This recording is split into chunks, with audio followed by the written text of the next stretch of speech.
ગઈકાલે બાપા સીતારામ મંદિર બગદાણા ખાતે જે કોળી સમાજના આગેવાનોએ આત્મવિલોપનનો પ્રયાસ કર્યો હતો, તેમાં રાજુલાના ધારાસભ્ય અને કોળી સમાજના આગેવાન હીરા સોલંકીએ આ ઘટના પાછળ રાજકારણ ગણાવ્યું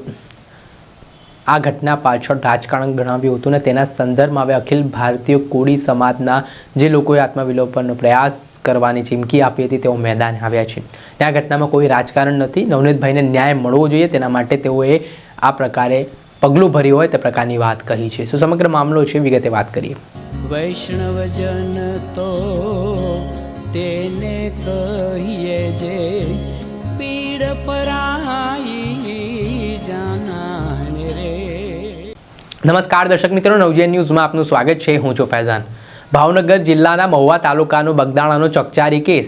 આ ઘટનામાં આ મામલે એસઆઈટીની ટીમ તપાસ કરી રહી છે। કુલ 9 જેટલા આરોપીઓની ધરપકડ કરવામાં આવી છે ને આ ઘટના પાછળ માયાભાઈ આહિરના પુત્ર જયરાજ આહિર ઉપર ગંભીર આક્ષેપો નવનીતભાઈ બાલદિયા જેઓ આ કેસના પીડિત છે તેઓ લગાવી રહ્યા છે। જોકે એસઆઈટી એ દિશામાં પણ તપાસ કરી રહી છે। જે સીસીટીવી ફૂટેજ કેટલાક જયરાજ આહિરના ફાર્મના વાયરલ થયા હતા, કોલ ડિટેલને લઈને પણ એ દિશામાં તપાસ ગુપ્તતાથી ચાલતી હોય તેવી વાત કહેવાઈ રહી છે, પરંતુ અત્યાર સુધી કોઈ સત્તાવાર એસઆઈટી દ્વારા નિવેદન આ મામલાને લઈને આપવામાં નથી આવ્યું। ત્યારે એસઆઈટીની તપાસ સામે કોળી સમાજના કેટલાક આગેવાનોએ ગઈકાલે નારાજગી દર્શાવી હતી ને બગદાણા ખાતે બાપા સીતારામના મંદિર પાસે જ્વલનશીલ પ્રવાહી પોતાના અંગો પર છાંટીને આત્મવિલોપનનો પ્રયાસ પણ કર્યો હતો। જોકે ત્યાં હાજર પોલીસ જવાનોએ આજે આત્મવિલોપનનો પ્રયાસ કરનાર આ કોળી આગેવાનો છે તેમની અટકાયત કરી લીધી હતી અને આને લઈને વિવાદ પણ વકર્યો હતો। ત્યારે રાજુલાના ધારાસભ્ય હીરા સોલંકીએ ખાનગી ન્યૂઝ ચેનલ સાથે ફોન કોલ પર વાતચીત કરતા આ ઘટનામાં રાજકારણ હોય તેવી આશંકા વ્યક્ત કરી હતી। તેમણે કહ્યું કે સરકાર આ મામલામાં પોઝિટિવ છે, એસઆઈટી આ મામલાની તપાસ કરી રહી છે, તો પછી આ બધું કરવાનું શું કામ જરૂરિયાત છે। ત્યારે આને લઈને વિવાદ વકર્યો છે અને હવે અખિલ ભારતીય કોળી સમાજના જે લોકો છે જેમણે આ પગલું ભરવાનો પ્રયાસ કર્યો હતો તેઓ પોતાની શું સ્પષ્ટતા કરી રહ્યા છે અને શું નિવેદન તેમણે આપ્યું તે સાંભળો। મારું નામ હરેશભાઈ બી મેર, ભાવનગર। હું અખિલ ભારતીય કોળી સમાજ રજિસ્ટર ન્યૂ દિલ્હી ગુજરાત પ્રદેશ કારોબારી મેમ્બર। હું એક કોળી સમાજનો એક સામાન્ય સેવક છું। તારીખ 11 તારીખના રોજ સોશિયલ મીડિયાના માધ્યમથી અને સામાજિક આગેવાનોની સાથે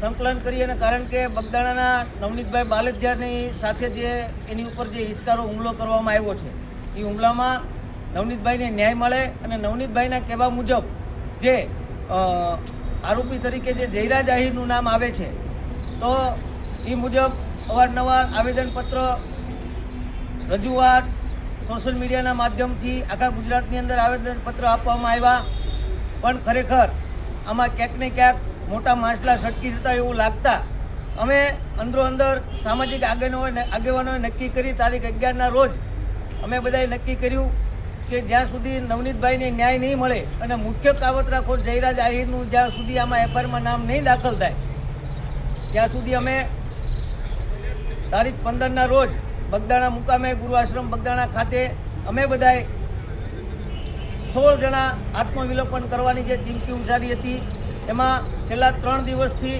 અમે ભાવનગર જિલ્લાના આ જેટલા તમને વિડીયોમાં દેખાય છે બધા આગેવાનો છેલ્લા 3 દિવસથી અમે બગદાણા મુકામે આવેલા જુદી જગ્યાએ અમે રાત્રિ રોકાણ કરી અને આજની તારીખ 15ના રોજ 11 વાગે જે અમે આત્મવિલોપન કરવાની અમારી જે તૈયારી હતી એના ભાગરૂપે આજ રોજ વહેલી સવારે 4 વાગે પોલીસ દ્વારા અમને તમામને ઊંઘતા ઝડપી લેવામાં આવ્યા હતા। આ કાર્ય ફક્ત ને ફક્ત નવનીતભાઈને ન્યાય મળે અને એક સમાજના એક સેવક તરીકે મારી એક જવાબદારીને મારી ફરજમાં આવે કે મારા ભાઈને મારે ન્યાય અપાવવો જોઈએ, એના માટેનું આ એક પગલું હતું। આની અંદર હું કોઈ રાજકીય પક્ષ સાથે જોડાયેલો નથી।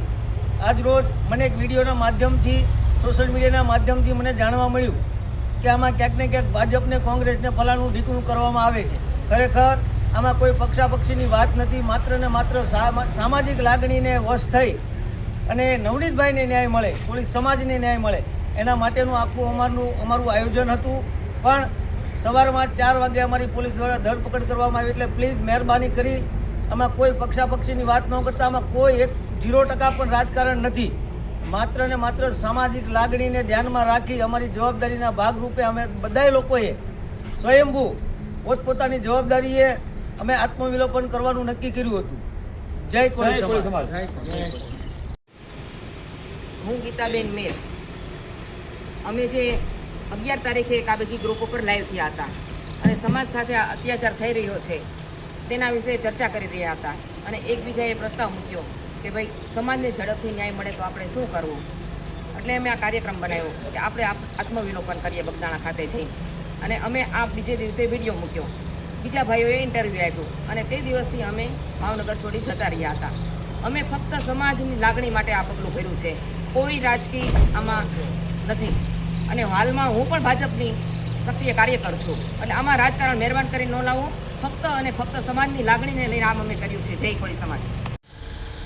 મારું નામ પરેશભાઈ ગોરધનભાઈ મેર, ભાવનગર તાલુકા યુવા મોરચા ઉપપ્રમુખ ભાજપ અને અખિલ ભારતીય કોળી સમાજ ભાવનગર જિલ્લા મહામંત્રી.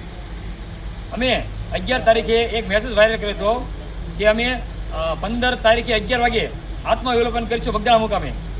એ અમે સ્વયં કોળી સમાજની એક નાતે અમને કોળી સમાજને ભાઈ અમારો નવનીતભાઈને ન્યાય મળે એ માટે કીધું.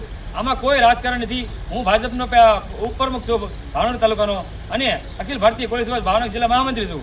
અમે સ્વેચ્છાએ રીતે આ કર્યું છે. આમાં કોઈ રાજકારણ ન હતા, કારણ કે આ એક નવનીતભાઈને ન્યાય મળે તે માટે અમે પગલું ભર્યું છે. આપે સાંભળ્યા હતા અખિલ ભારતીય કોળી સમાજના આગેવાનો. તેમણે કહ્યું કે 11 જાન્યુઆરીની આસપાસ તેમણે એસપી કચેરીએ જઈને આ બાબતે રજૂઆત કરી હતી અને 15 તારીખ સુધીમાં એસઆઈટી દ્વારા આ મામલામાં જયરાજ આહિરનું નામ નોંધવામાં નહીં આવે એફઆઈઆરમાં અને અમે આત્મવિલોપન કરીશું તેવી ચીમકી આપી હતી. જોકે જે તે સમયે ભાવનગરના એસપીએ કોળી સમાજના આગેવાનોને સમજાવ્યા પણ હતા, પરંતુ 15 તારીખ જેટલો સમય વીતી ચૂક્યો અને અંતે ફરિયાદમાં નામ નોંધવામાં ન આવતા તેમણે આ પ્રકારે આત્મવિલોપનનો પ્રયાસ કર્યો હોય તેવી વાત તેમના દ્વારા કરવામાં આવી છે.